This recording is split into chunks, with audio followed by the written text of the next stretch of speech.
Bonjour, bienvenue dans cette présentation plafond de sécurité sociale et fait générateur. Le 26 décembre 2017, l'administration a mis en ligne une circulaire très attendue sur une réforme qui entre en principe en vigueur au 1er janvier 2018 et suscite nombre d'interrogations dans les services de paye. Les nouvelles règles de calcul et de réduction de plafond, ainsi que la réforme du prorata temps partiel, issue d'un décret du printemps 2017, une tolérance de 6 mois est accordée jusqu'au 30 juin 2018.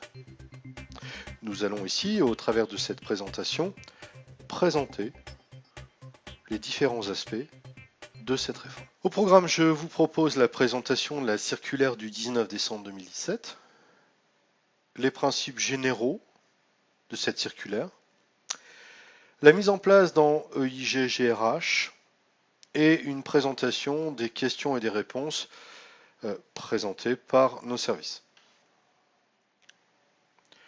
Cette circulaire du 19 décembre 2017 s'appuie sur les textes de référence suivants. Tout d'abord, le décret du 21 novembre 2016 relatif à la génération de la DSN, l'arrêté du 23 mars 2017 fixant les dates de versement des cotisations sociales, et enfin le décret du 9 mai 2017 relatif aux modalités de recouvrement des cotisations.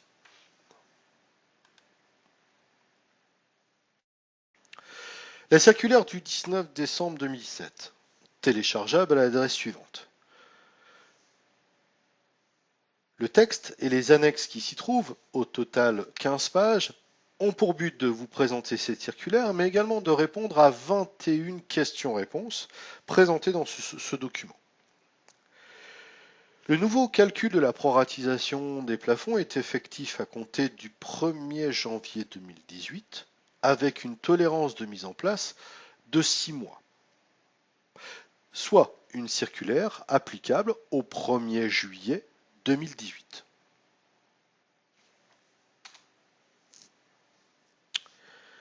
Tout d'abord, le fait générateur. Les règles de taux et plafond pour les rémunérations versées à compter du 1er janvier 2018 devront être celles en vigueur lors de la période de paye. Les primes et autres éléments de salaire ayant une périodicité non mensuelle utilisent désormais les règles en vigueur au moment du versement.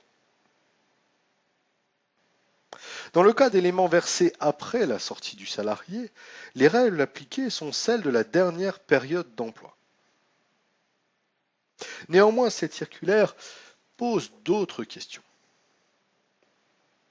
Il est normalement prévu une deuxième circulaire en date de parution juin ou juillet, dans laquelle la direction de la sécurité sociale fixera ou abondera la première circulaire parue.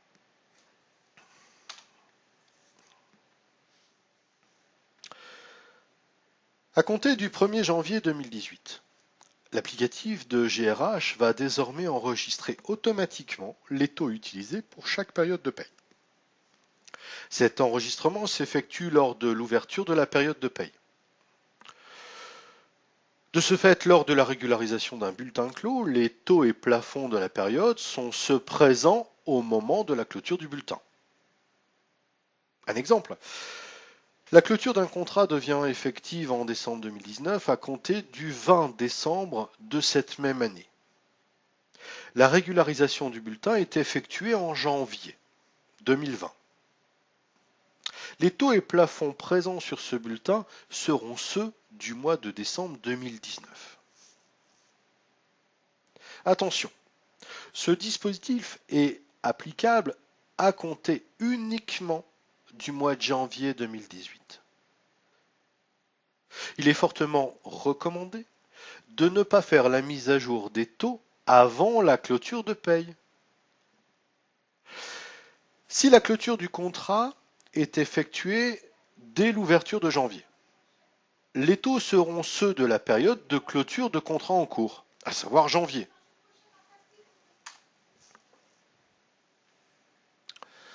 Le prorata de plafond.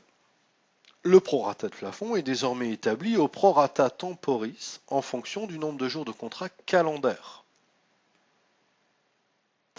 Le nombre de calendaire correspond au nombre de jours du mois.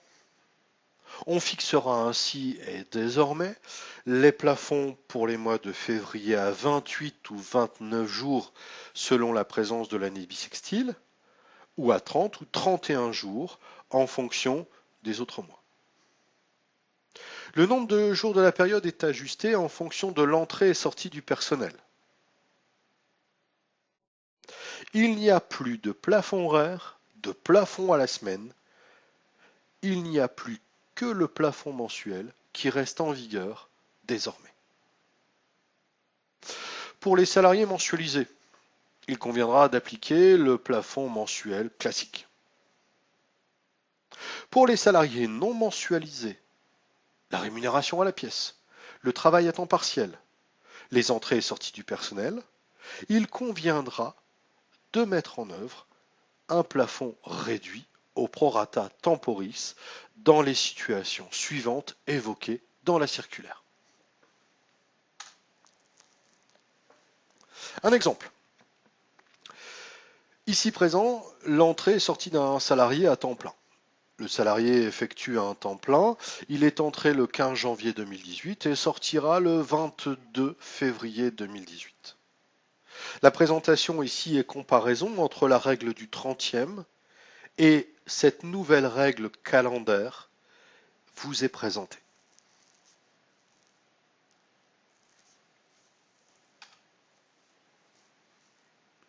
Pour les temps partiels, la formule est désormais la suivante.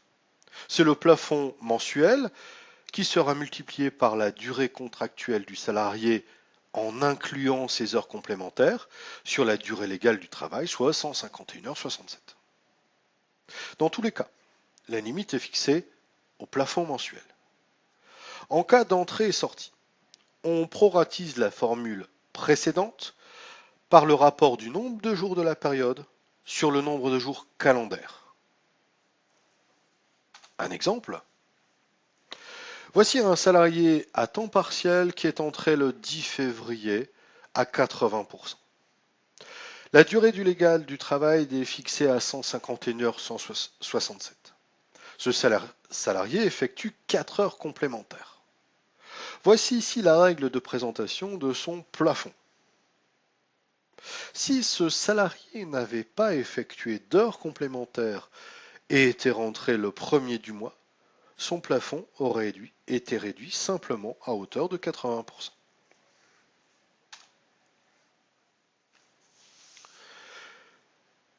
Les cas particuliers, c'est le cas du temps partiel thérapeutique. C'est un cas d'étude. En effet, afin d'être cohérent avec la DSN qui considère que ce type de contrat ne modifie pas son nombre d'heures initiales, il est à considérer le cas du temps partiel thérapeutique non payé. Pour l'heure, aucune précision n'est apportée sur ce point dans la circulaire. Nous considérons donc qu'il est judicieux d'effectuer une proratisation horaire en tenant compte du nombre d'heures effectuées. Le salaire ne sera pas amené à hauteur de 50%, mais on tiendra compte ici du nombre d'heures effectuées.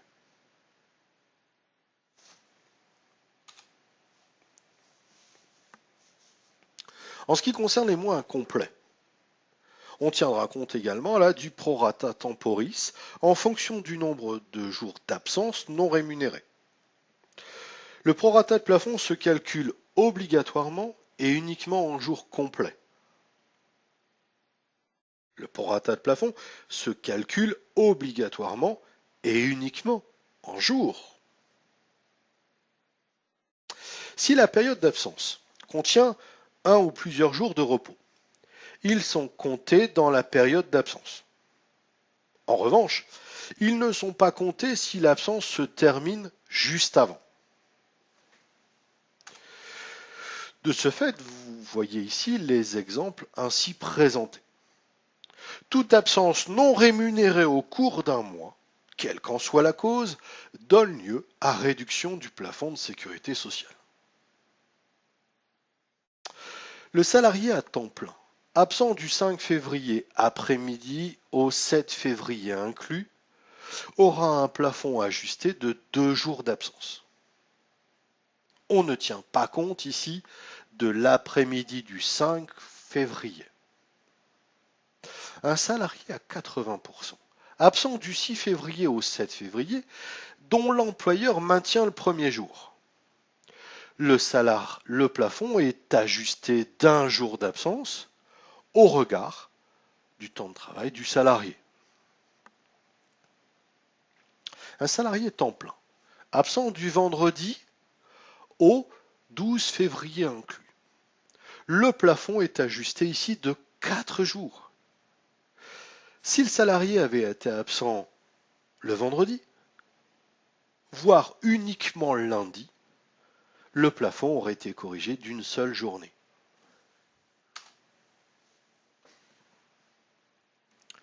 Pour une association qui applique de façon stricte la Convention 51, un salarié à temps plein est absent pour maladie.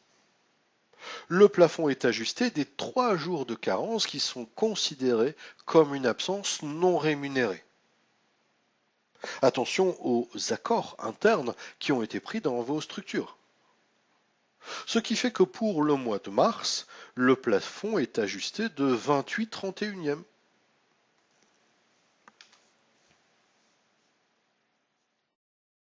Dans le cas des activités temps partiel, c'est notamment le cas pour l'ensemble de nos activités de type ESAT. Il nous faudra tenir compte de 2 cas distincts. Le premier, c'est le cas de la fermeture d'un établissement. On va diminuer le plafond du nombre de jours de la période non travaillée.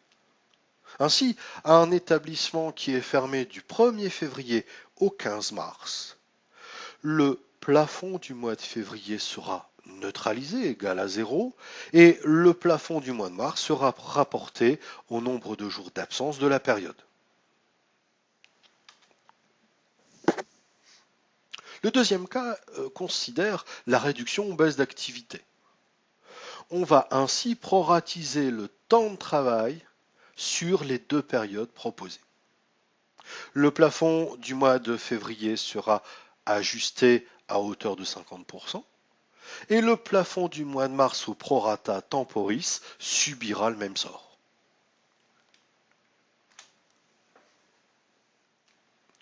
Pour les IJSS, seules les absences ne donnant lieu à aucune rémunération ou indemnisation soumise à cotisation permettent de proratiser le plafond. Le versement d'indemnités journalières de sécurité sociale par l'intermédiaire de l'employeur en cas de subrogation ne fait donc pas obstacle à la réduction de plafond. En revanche, le plafond ne peut pas être réduit dès lors que l'absence donne lieu en tout ou partie à une rémunération ou une indemnisation soumise à cotisation. Par exemple, du fait d'un maintien total ou partiel de salaire ou encore d'indemnités journalières complémentaires financées en tout ou partie par l'employeur ou de loi des obligations légales et conventionnelles de maintien de salaire. C'est le cas notamment des IJ de prévoyance.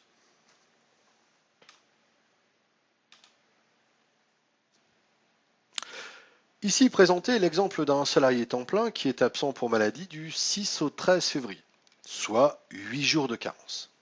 8 jours d'absence, pardon. L'employeur assure un maintien de salaire à partir du 5e jour, en application d'accords collectifs dans sa structure. Le plafond est donc ajusté de 4 jours d'absence non rémunérés. Il est donc égal au plafond du mois de février sur 24 ou 28e. Si l'employeur maintenait le salaire dès le premier jour d'arrêt de travail, le plafond reste inchangé. Il ne serait pas réduit.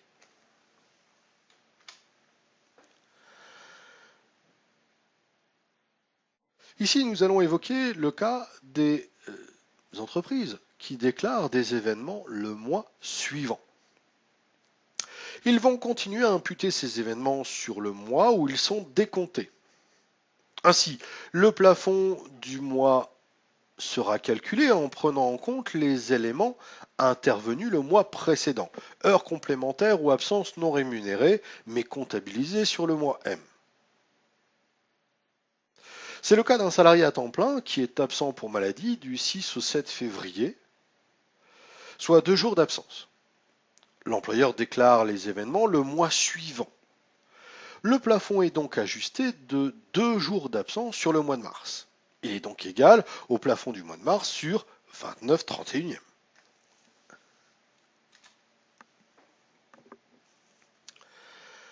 Lorsque le contrat débute après une échéance de paye et s'achève avant l'échéance suivante, c'est le cas des constats des jours antérieurs. Les taux et plafonds applicables sont ceux du mois en vigueur, dans le dernier jour de la période considérée. C'est notamment le cas précis des contrats courts. On distingue 2 exemples. Un salarié à temps plein commence le 26 janvier et se termine le 30 janvier. Le contrat est créé sur la période de février 2018. Le plafond sera de 5/30. Ici, le contrat a débuté le mois N-1, mais est constaté en fin d'activité sur le mois M.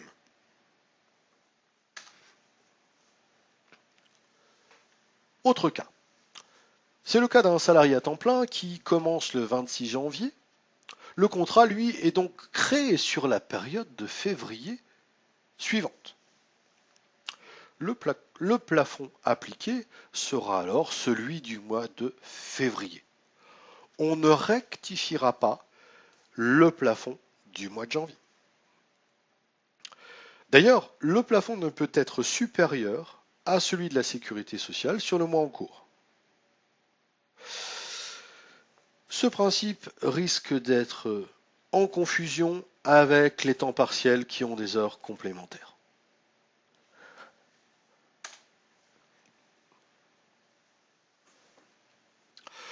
Sur l'application EIG-GRH, après avoir effectué votre mise à jour de juin, il est important de faire cette mise à jour avant l'ouverture du mois de juillet.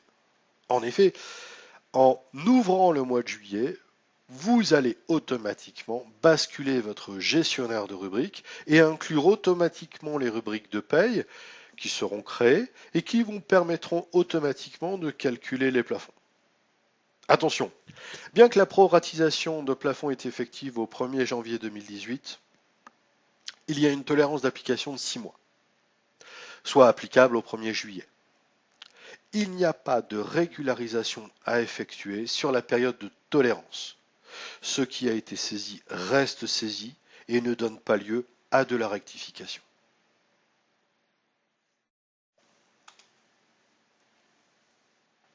Tout d'abord, la rubrique constante. La rubrique constante, elle, va être créée dès l'ouverture du mois de janvier après passage de votre mise à jour. Vous aurez ici une constante qui n'aura que pour seul but que de déclencher le prorata de plafond à partir du mois de juillet 2018.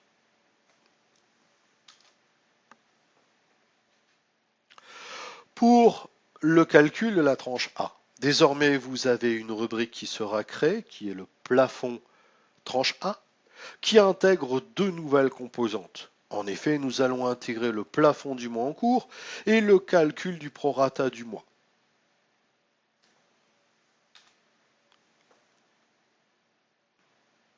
Pour les rubriques de paye, nous allons ici constater le nombre de jours de la période d'emploi et le nombre de jours d'absence non rémunérés. Ces rubriques sont calculées automatiquement en fonction de l'entrée-sortie du salarié, mais sont également à déduire du nombre de jours d'emploi en cas d'une absence. Vous aurez l'opportunité d'aller saisir ces 2 rubriques en variable de paye si toutefois le calcul serait à adapter par vos soins.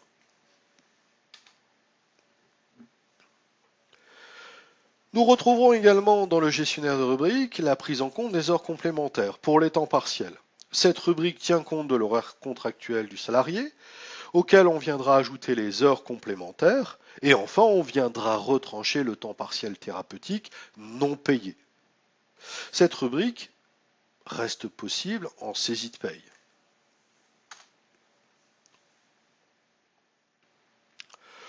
Pour les temps partiels, il sera possible d'effectuer un prorata pour les temps partiels en tenant compte de la proratisation horaire. De ce fait, dans la partie contrat du salarié à temps partiel, il est important de notifier les modalités du temps de travail avec la catégorie 20 temps partiel. Si vous ne souhaitez pas appliquer la proratisation horaire pour un temps partiel, pour une raison qui vous est propre, il conviendra de saisir la valeur en élément constant avec la valeur 0.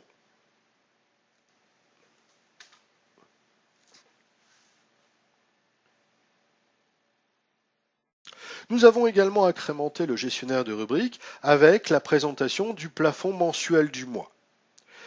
Cette rubrique va vous faciliter l'ensemble des contrôles lors de la présentation de salariés qui auraient une absence non rémunérée. Cette rubrique sera affichée sur le bulletin détaillé uniquement. Elle vous présentera le nombre de jours de la période, la durée en heures pour les temps partiels et le plafond mensuel du mois calculé.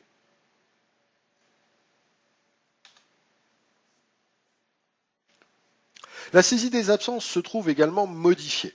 Elle intègre désormais la possibilité d'aller saisir et de modifier le nombre de jours totalement rémunérés sur la période.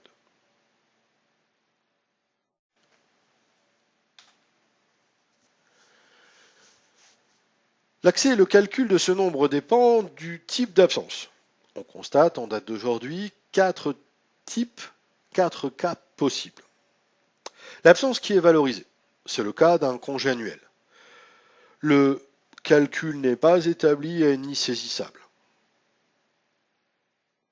En ce qui concerne l'absence déduite, nous tenons compte de la date de début et de fin de l'absence. Le calcul est automatique, mais reste modifiable si vous le souhaitez. Enfin, un cas plus complexe. Les absences déduites et maintenues.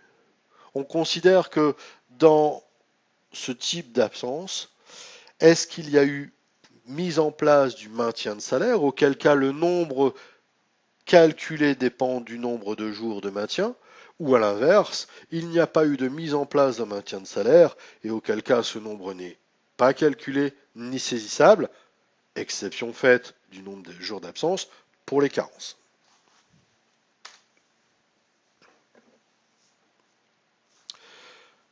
Pour faciliter vos traitements et vos contrôles, une édition a été ajoutée. Dans la partie édition de contrôle après traitement, vous trouverez une édition exportable sous Excel avec la présentation des temps pleins et des temps partiels, le nombre de jours de la période d'emploi, le nombre de jours d'absence, l'horaire contractuel, les heures complémentaires effectuées et le plafond mensuel. Vous trouverez ici une présentation de cette édition.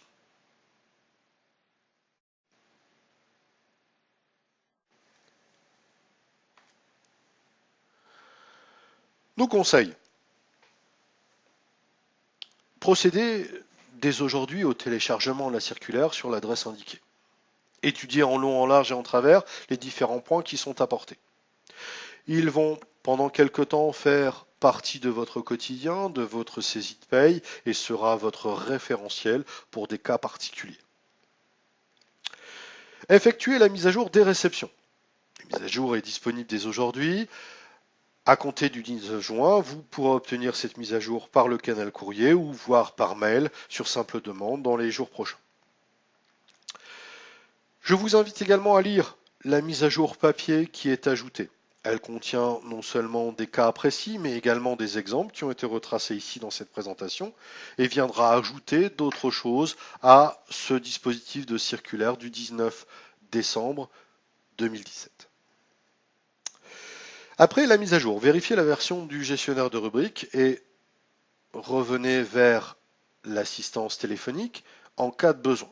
Le gestionnaire de rubrique doit être au mois de juillet égal à 47. Il n'y a pas lieu d'effectuer des régularisations sur la période de tolérance. Enfin, il n'y a plus lieu d'anticiper les changements de taux avant la fermeture de la période. Et ce, afin de respecter la périodicité de la période d'emploi.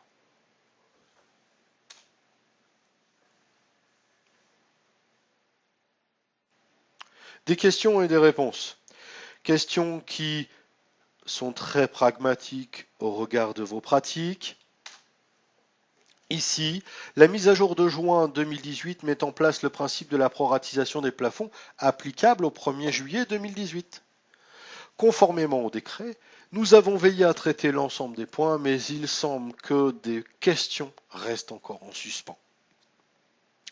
Nous sommes tous dans l'attente d'une deuxième circulaire de la DSS et je vous invite à suivre ce dispositif tout au long de cet exercice.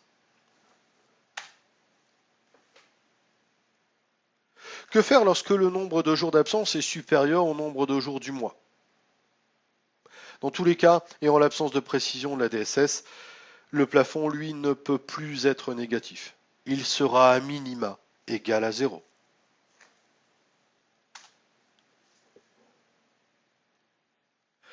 Dans le cas d'une absence tardive, pour lequel le nombre de jours d'absence est inférieur à la période. Exemple, une absence du 6 au 30 juin, saisie en juin, nous donnera 5 trentièmes de plafond. A l'inverse, si elle est saisie en juillet, saisie tardive, constat d'événement, le plafond, lui, sera déduit des 25 jours d'absence de la période de juin. Vous avez ici une présentation de bulletin et la lecture de l'historique de la rubrique libre plafond tranche A.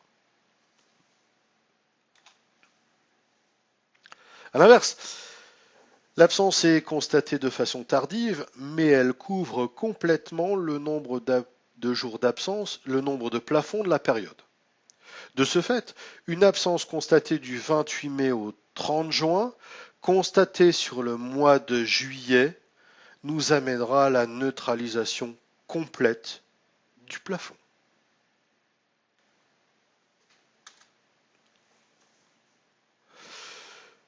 Est-il encore possible de saisir une absence de 2 mois sur un seul mois? Rien ne l'interdit. La neutralisation du plafond va être effective, le plafond sera égal à 0, le plafond ne peut dans tous les cas ne plus être négatif.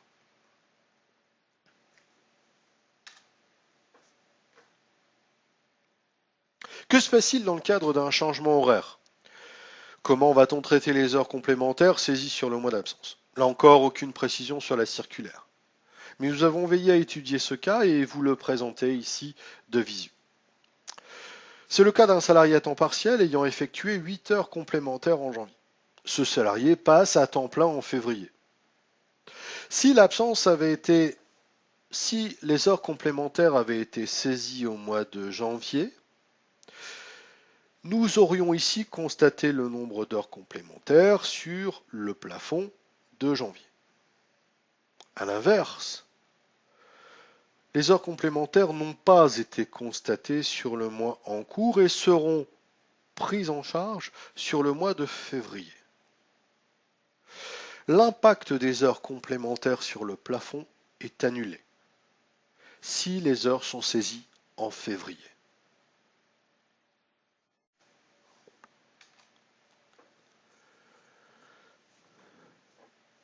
Y a-t-il des calculs particuliers à établir pour des apprentis, les assistantes maternelles ou les formateurs occasionnels?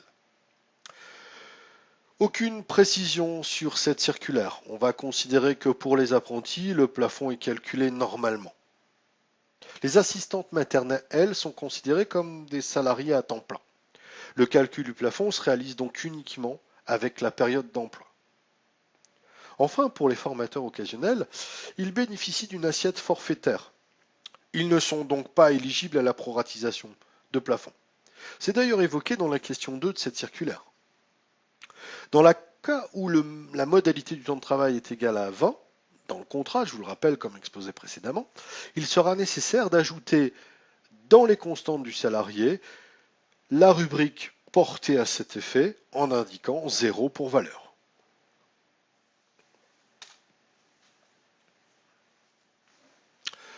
comment calculer le plafond lorsqu'un salarié travaille sur plusieurs employeurs. La première version des questions-réponses donnait la réponse suivante.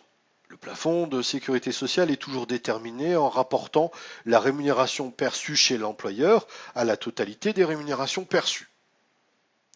À la demande du salarié, il est toujours possible de ne pas appliquer ce prorata multi-employeur et d'appliquer le prorata temps partiel. Cette note a malheureusement disparu dans la version définitive. Sans doute parce qu'en pratique, elle est inapplicable. On se voit mal demander à l'ensemble des salariés multi-employeurs de nous fournir tous les mois les salaires perçus chez ces autres employeurs.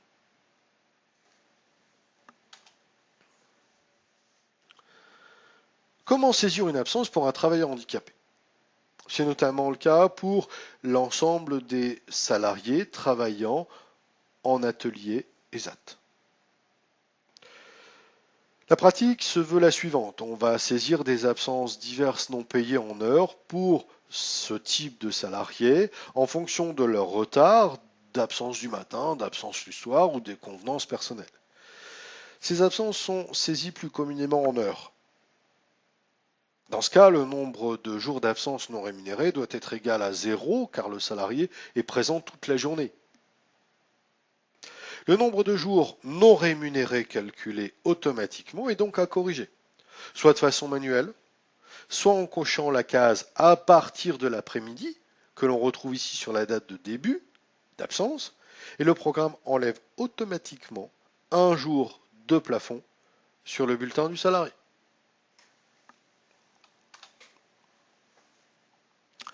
Ainsi s'achève la présentation thématique de plafond de sécurité sociale et fait générateur. L'ensemble de l'équipe EIG se tient à votre disposition et, je l'espère, vous permettra de vous retrouver bientôt. Au revoir et à bientôt.